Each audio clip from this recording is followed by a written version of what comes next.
Hi, everyone, and welcome to the Nation's Call podcast with Jonna and Alyssa. Here we talk about stories from the missions field, how our theology has been changed by being with the broken and various cultures, along with other missions reflections. We hope we can uplift and inspire you with our stories and musings. Thank you for listening. Hello!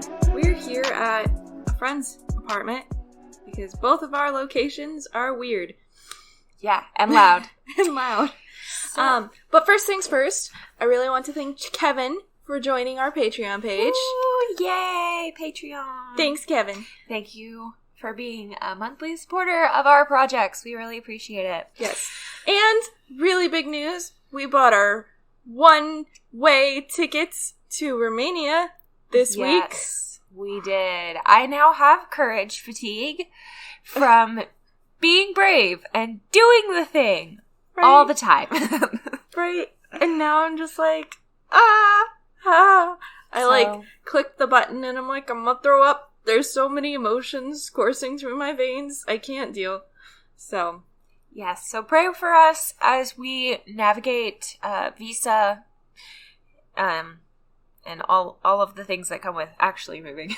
Yeah, and fundraising. Pray for us for fundraising that we get, monthly supporters. Our goal is, $2,000 a month, and that covers our living expenses and some ministry costs.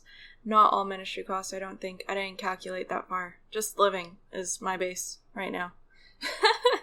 Yes. Okay, that would be ideal.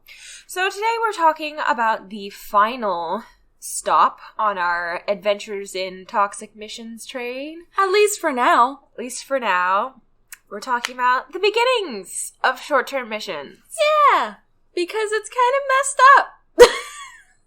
So, Jonna, you've been doing a lot of research on this topic, or at least you were, really interested in it, and I read a bunch of stuff, and I was like, they all cite each other, so yeah, I finally found an original citation, and that's what we're drawing off of, mostly. Yeah, so there's actually not a whole lot out there, but I think it's still important to note. So in the 1950s and 60s, short-term missions started for the very, very first time, and they became more of a thing in the 70s.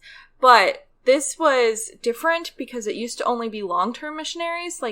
People heard missions and they imagined, all right, this person's going off on a boat and I'll never hear from them again, and then they're going to go die because God knows what's going to happen, and they're going to spend their whole life in this place and I'll never hear from them again. Right. And maybe have some letters, maybe, but that's far and few between. So short-term missions was completely different. And in long-term missions, it was extremely common for missionaries to ship all of their belongings in their coffin. Ooh. Because they would come back dead. Yeah. They were like, okay, I'm on the missions field until I die. Right. I'm putting all my belongings in this coffin as my suitcase that I'm going to be buried with. Then you will ship me back in this coffin and put me in the ground. Yeah. Which I think is so wild. So when the term short-term missions came out, there was a ton of backlash about calling it mission, because how is it a missions trip if it's only a week? Maybe a few months. Missions meant commitment. Right. So the definition of mission from Merriam-Webster is a specific task with which the person or group is charged of. Their mission was to help victims of disaster, or a definite military, naval, or aerospace task, a bombing mission, a space mission, a flight operation of an aircraft or spacecraft, or the performance of a mission, like a missions to Mars. So this was all high stakes, high reward, a big task, gigantic, lifelong journey, mission. And so how could you... A lot of people thought that it was taking all of the work of long-term missionaries and just undermining it by saying, yeah, you could go on a short-term mission trip. They thought it was undermining everything that missions was before. It's like saying if you preached at a church for 2 weeks that you're a pastor. Yeah. Yeah. That's the kind of feeling that I got reading about the beginning of short-term missions, is that they felt so undermined that they were like, okay, yeah, you taught Sunday school once, and you're like, yeah, I did a pastoral stint for 1 week. Right? Yeah, it's totally different. I mean, I even feel imposter syndrome when, like, my family introduces me as, like, the missionary to Romania, because I'm like, but I'm not living there. I've only been there. And yeah, I've been going since 2016, but, like, can you really call me a missionary? Like, But then I see other people, and they're like, yeah, that's our missionary, and she's there every week, and I'm like, is she, though? She's not long-term, though. Or she's, like, been one place for, like, 1 week. Yeah. Like, so I Which feel... I think that's there are people that do need to go on, like, trips that are shorter and help with stuff, but I do too, but it feels, like... a huge imposter syndrome to be introduced as a missionary when I'm like, but I'm not living in the field, so I don't feel like that's the same. So it's kind of like that. If, like, you started calling yourself a missionary when you've only gone on one mission trip for a week. I think maybe instead of calling ourselves missionaries when we've gone, like, once or twice, maybe we should be like, oh, yeah, I volunteered, or I went, saying I went on a missions trip has completely changed. Like, you know what to expect when someone says they've gone on a missions trip. Right. So that's what I've always done, is I've just said, yeah, I go on a missions trip every year. Right, and, like, same. Talk about how it is recurring, but the title of missionary is, like, it feels like like an identity marker. Yeah. Like, this is who I am, right. and it's what I do. Like, it's both of those things. Mm-hmm. Like how pastor feels like an identity marker. Right. So if you're not actively there doing the thing with your life, then it's like, that makes me feel like an imposter. Yeah. Like, Grandma always introduces me as or even both of us as, like, these are our missionaries. They go to Romania. And I'm always like, but I'm not living there. There was talk in the Helping Without Hurting book about maybe labeling mission trips as something that's not missions. Maybe like vision trip or even volunteer trip. I feel like vision trip is specific because it depends on what you're doing. Like, if you're, like, we went on a vision trip to the Balkans, and that was to meet with contacts, see if we could connect, see if, like, we could help them and stuff. So that, I feel like, specific. But I, most of the time, if not always, say I have a volunteer trip that I went to in Israel. And, mainly that was because... You also couldn't call it a mission trip, yeah, could you? Mainly that was because I couldn't call it missions. But I know a lot of people are like, yeah, I'm in America, it doesn't matter, I can call it missions. I still call it volunteer because I was volunteering for an organization putting together, like, food baskets and, like, kitchen utensils for refugees from Ukraine and Russia. So it felt very different to me. Mm-hmm. That makes sense. So the term short-term missionaries started in the 1960s, and mostly what people were inspired by at the time was the Peace Corps. And the increase of air travel also had a huge dealing in this, because you could now just fly overseas on an 8-hour flight instead of taking weeks and weeks on, like, a steamship or, like, a charter vessel. There were two main organizations that started in the 50s and 60s, like late 50s, early 60s. One of them was YWAM, Youth with a Mission, and the other one was OM, Operation Mobilization. And we don't really hear very much about Operation Mobilization in the missions field. I've never heard anymore. of that term. I don't know what happened to them. I really couldn't figure that out. So, but I have heard of YWAM. Kind of disappeared. From YWAM blew up. Yeah, I've heard of YWAM from, like, everywhere. So I've heard of it, like, abstractedly while being in Romania. I've heard of it abstractedly being in Springfield. Like, I feel like YWAM is very popular. Yeah, they're definitely out there in missions. It was started by a 21-year-old named Lauren Cunningham, I think. So this was a guy who went to the Bahamas on a missions trip. And his name was Lauren? Yeah, and his name is Lauren. Loren. I don't remember his last name super well. I think it was Cunningham. But if you look up YWAM, he's pretty easy to find. Mm-hmm. And he kind of got, like, a vision of, like, waves over the earth, and that young people would go out to the world and, like, do missions and change the whole world for the gospel, that kind of thing.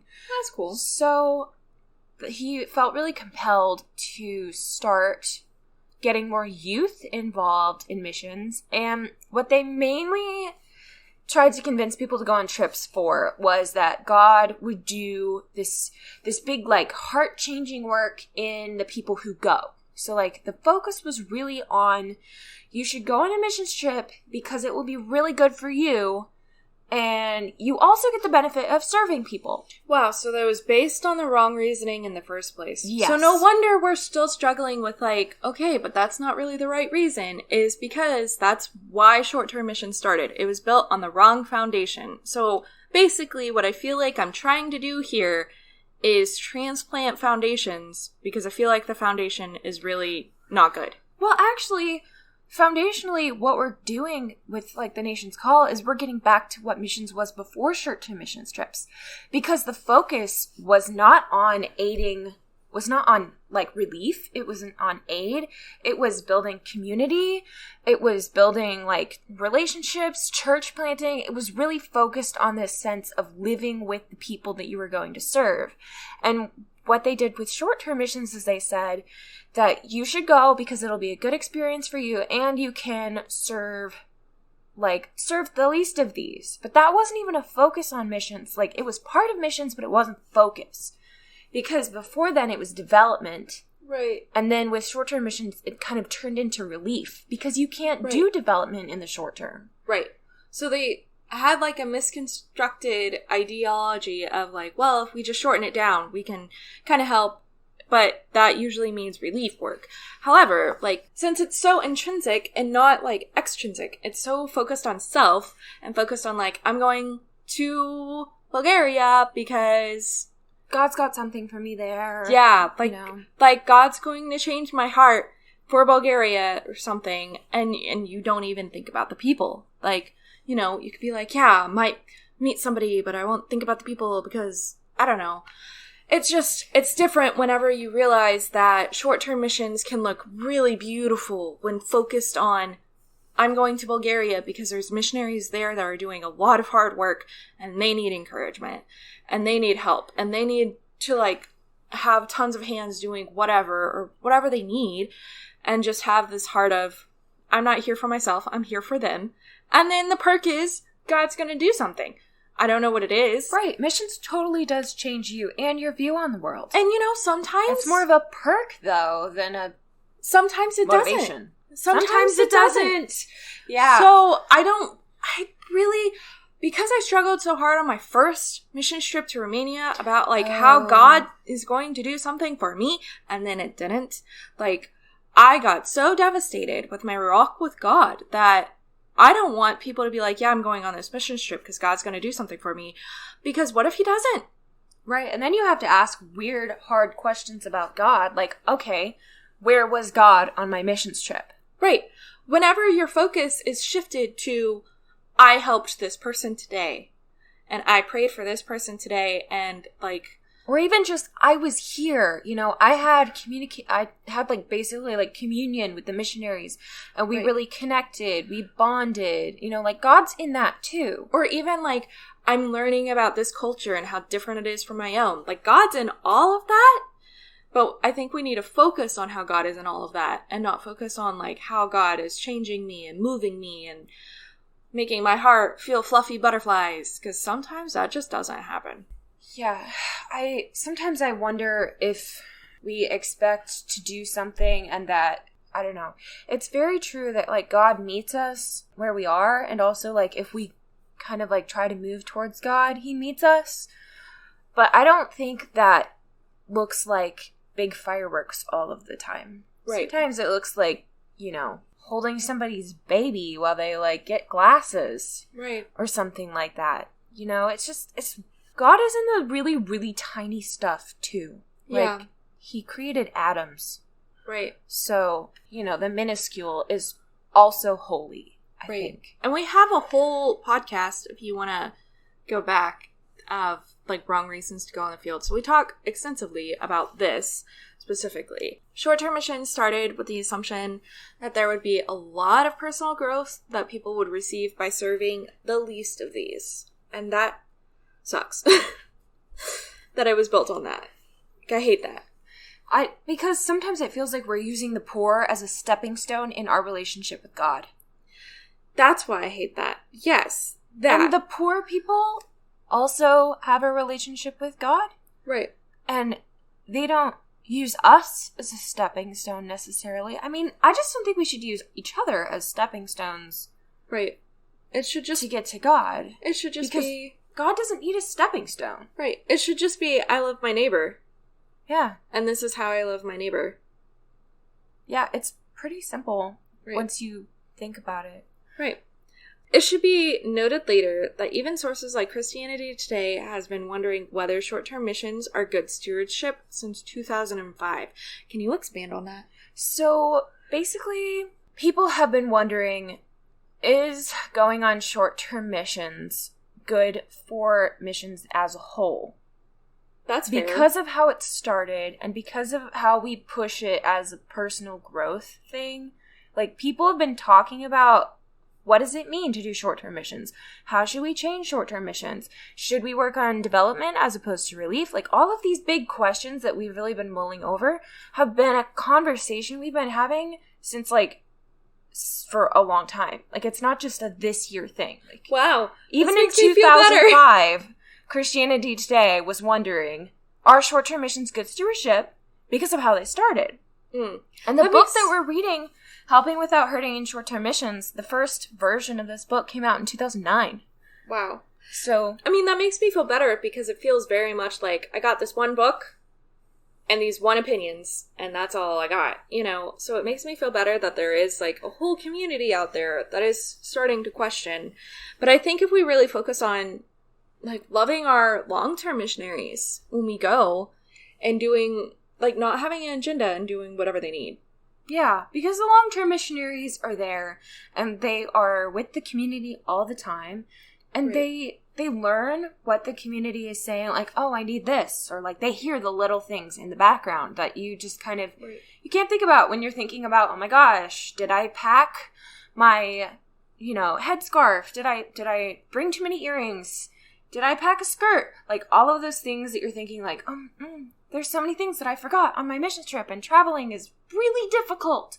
So it's hard to, like, hear the Mhm. community when you're there for, like, 2 weeks and you're wondering if you brought enough pants, or, like, if you brought the wrong type of pants. Like, Or, like, I can't read what this washing machine is saying. there's just so much to being in a new place. It's exhausting, so it's Yeah. hard to hear people.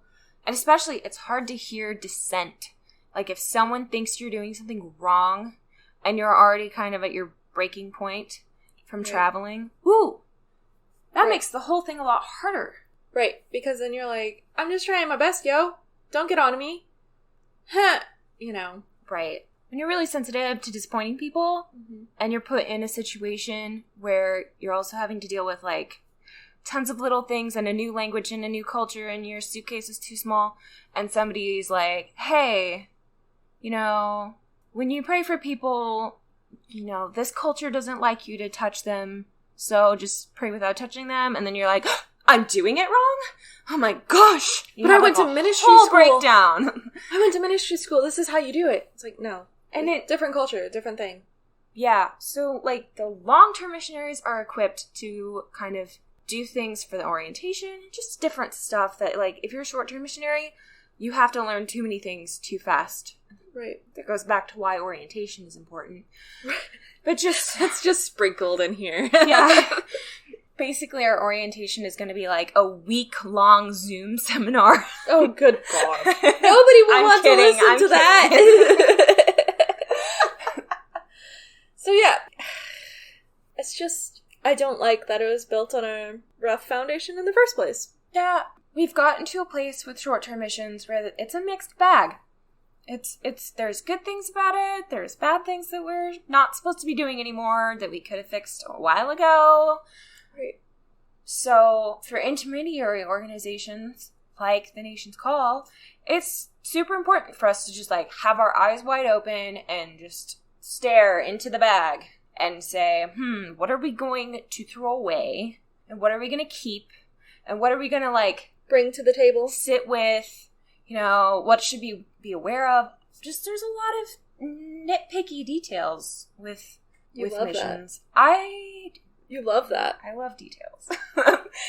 So, reading Helping Without Hurting in Short-Term Missions, he mentions, like, within the first 10 pages, different mission trips. So there's like a lay learning trip, and I'm just going to read it, which are trips focused on offering congregation members a chance to see, engage with, and more deeply understand what poverty is, what quality poverty alleviation looks like, and what the implications are for their lives.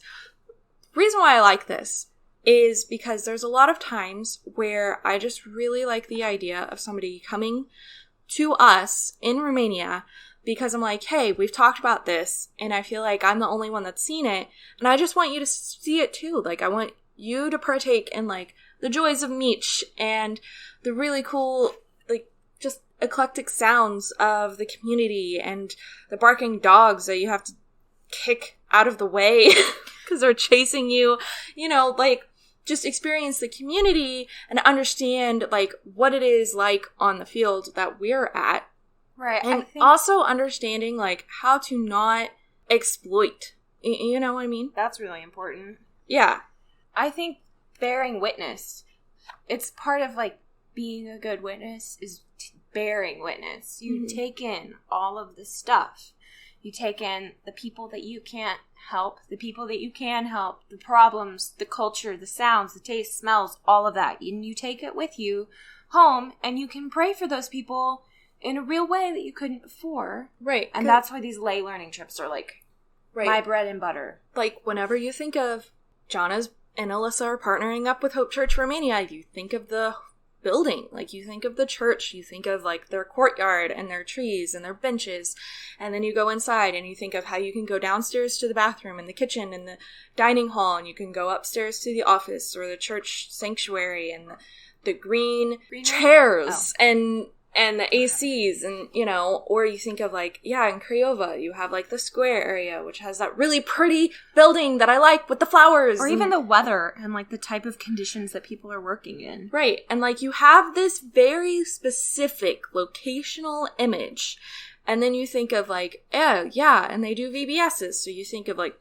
driving out and dirt roads, and you think of, like, all of the kids smiling and happy and glad to have you be there. And all of the parents sitting on the side, like, watching you and kind of, like, seeing what it was all about. And super happy to have a break from their kids for 5 seconds. Right. Like, you know, you have, like, a very visual experience, and you're like, yes, praying for them because I remembered Alexia today, you know? Yeah. And praying for Alexia because I remembered her today. Like, I love those kind of trips a lot, which is why I keep inviting literally everybody we know to come stay in our apartment. At first we were like, yeah, we wanted to be like an oasis and private where we like go to decompress and go home and no one's there. And now we're like, yes, please come visit us. You can stay in our apartment. Right? Like, I keep doing that. This week I invited one of our friends to just seriously come move with us in the hopes that she actually would because I really like her. And she's like, no, I'll just visit for sure. And I'm like, but I really like you. One of the hard parts of moving. Right? So, and then there's strategic partnership trips, which is trips with a smaller group of church leaders that serve a strategic purpose, such as exploring, developing, and assessing long-term collaboration. I'd already planned those. Like, I had a full trip planned to have with, like, our ministry school to go to Greece and, like, partner up with our Greece contacts. And I had it all planned out, and it was stupid cheap. It was very like, well planned. That's how I'll put it. And it was really nice. Like, it involved transportation and, like, going to see the Acropolis and food and everything and stay. And it was really nice. And it was still only, like, $400 for 2 weeks because... Not counting plane tickets. Not counting plane tickets. But I'm still kind of like, why would you ever pass that up? So... So, I don't know. It's kind of like... And the point of that trip was so that the leaders of the school could meet the leaders of the school in Athens. Right. And potentially, you know, maybe even have some, like, cross-communication with the types of learning that they're doing. Or have, like, meetings between the school like, between the people that are coming to the different schools and just ways to pray for each other cross-culturally and internationally. Or even great. Even doing, like, an exchange type program to be that would have been wonderful. Yeah, that's what I was thinking, was having an exchange program where it's like, okay, these are our, I don't know, third years, and we're going to ship them to Athens, and they're going to, like, spend a little bit of time, like, honestly, the lead guy wanted them to spend, like, 9 months in Mozambique at one point, and I'm like, just spend, like, 2 weeks in Athens, kind of, like, even just, like, a little bit of time. Whatever time that you can give. So if you can give 2 weeks, good. If you could give 9 months, good. Right. And have those different types of, like, organizational, infrastructural ideas between leaders facilitated. And be able to help, like, the refugees and street ministry and stuff like that the people already there were already doing and just needed the extra hands, you know? So that I was really passionate about, and it fell through. But, hey, Jesus is good, so I guess it wasn't meant to be. The thing is that you did plan that trip, and so you do know what you would like for those types of trips going forward in the future. So it's very easy to plan another one with the different types of leaders in the future as an intermediate organization, because you've already done it. Yes. So I'm really excited to be able to do more of them. Like, I'm really excited to be able to do them. Now I have, like, a deeper revelation of what orientations need to look like. So, I don't know. There's a lot of things that I'm like, I didn't know this then, but I know this now, and now I know, like, how important it is. Right, and we haven't actually messed up with anybody that wanted to come on a trip. So. Right, which is great. I'm very thankful for that. Part of me is really glad that we haven't led any trips before we actually moved to Romania, because I feel like we need to be settled so that we can hear the community properly. I also feel like it's really important for me to be able to offer translation services. Yes, and neither one of us are... Well, you're way close to fluency. No, I'm not. I was going to say way more close to fluency than I am. I can look at vegetables and read the sign. Yeah.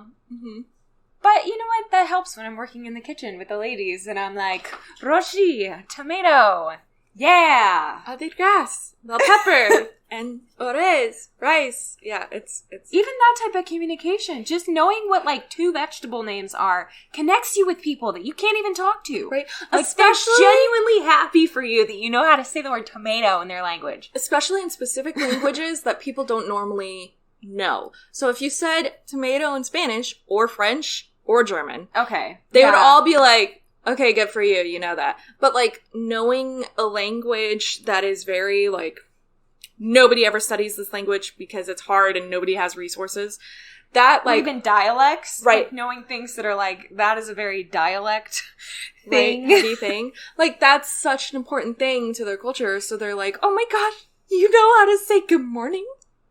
Well, that comes to, like... Caring. That's an identity thing. Language and food. Mm-hmm. Language and food are 2 of the biggest identity markers of, like, a cultural grouping. Yeah. And so if you learn language and you can at least appreciate, even if you can't really eat it, or, like, you need to eat certain types of the food, or that kind of thing. But if you at least, like, appreciate food that's put in front of you, like, with gratitude, then you can connect to people pretty much instantly. Right. Which is really cool, because that's, like, you know, the whole iceberg thing. Cultural iceberg. Yeah, where there's, like, some things that are like, I see that immediately. And then there's a lot under the surface that you have to spend a lot of time getting to know in order to find out what's under the surface. Right. So what's another type of trip that you know about? There's also the type of trip where you take a group of people. It's kind of like a vision trip. Okay. Yeah. Where you just take a group of people that may not even be leaders, and you just take them as an emotional support trip to go support long-term missionaries, go meet people. It's just like an emotional support trip. There are also just various kinds of trips, like medical trips. Just, there's a lot. Right. There's even, like, the virtual missions trips that we talked about that I thought is super cool. So, I don't know. There's several different types. And I think we should normalize, I think we need to normalize the emotional support trips so much. Like, our last missions trip ended up just being an emotional support trip. And you might think, well, but you're not actually doing anything. Why should I support you? But I found that type of trip was actually more meaningful to the missionaries that we were supporting than I thought it would be. Right. Because we actually got to know them and know their problems and pray for them. So I found that was a really good thing, and that it needs to happen more often, and that it's totally worth supporting. If you're out there and you're thinking, I don't know, I don't want to give money to that, like, these types of trips, the emotional support trips, keep missionaries that are long-term on the field. Right. Like, if you don't have any emotional support trips to a location, those missionaries there are probably going to go home sooner rather than if they had them. So, like, we're moving to Craiova, witch capital of the world, also known as the missionaries' graveyard. We're not is it? Yeah, they call it that all the time. That's kind of funny. I'm like, I'm not... Should we ship our coffins? Maybe. Maybe. But it's just because a lot of people move there and then they get burnt out and then they want to go home. So I think it's even more important to send emotional trips to Craiova. Like, how... So important. Like, for those that don't understand how important counseling and therapy is, counseling and therapy are extremely important. And I wish I had funds to actually do it. But, like, I think everybody needs counseling and therapy, and that's basically what an emotional support trip is like, let's help you not be burnt. Let's help you feel alive again and to keep going. Right. It's like having a well-needed vacation. Is kind of like what it is because everybody needs vacation at least once a year. Everybody needs a day of rest at least once a week. That's what God ordained. And so if you don't do that, you're going to get burnt out, which often leads to cardiac arrest. Oh, can it? Yes. Oh, man. So, like, people could even come home with health problems that were, stress-induced. Stress-induced by burnout. Yeah. So emotional support trips, they're really important for, like, the health of long-term missionaries and not just the emotional health. Yeah. Because, like, our bodies are really connected in ways that we don't even think they are. Mm-hmm. Like, mentally and physically, like, we're very interconnected. And if we're not with other people and supported by other people and, Right. It just starts to break down. If we feel like we're not doing anything, then you just want to stop. Yeah. If you feel like all that you're doing is worthless, you just don't want to do it anymore. Yeah, and how are you supposed to hear that your work is worth anything when you feel unseen? Yeah, if you don't have people to come and witness what you're doing and to genuinely say that you're doing good things or, even say like, hey, what about this? New ideas happen all the time. I love from brainstorming. people who aren't on the mission field. They come in with fresh eyes and they give you ideas for long-term projects that honestly that's really helpful. Yes, I love brainstorming. It always invigorates me, makes my blood pumping. Yeah, to have emotional support / brainstorming trip. Yeah, to have good community and be able to have a good brainstorm session with somebody else that thinks differently than I, and then we both are like, yeah, great projects, yes. It just... And then when they go home, you can do Zoom calls and catch up and say, hey, how's that project going? Yes. And then they have support ongoing in both emotional, and then the person at home can help support raise for the project that they envisioned. Right. And so it's even a more personal... It's more of a sense of ownership at that point.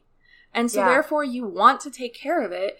You want to support raise for it. You want to be emotionally involved because you have ownership. You're invested. You're invested in it. So, yes.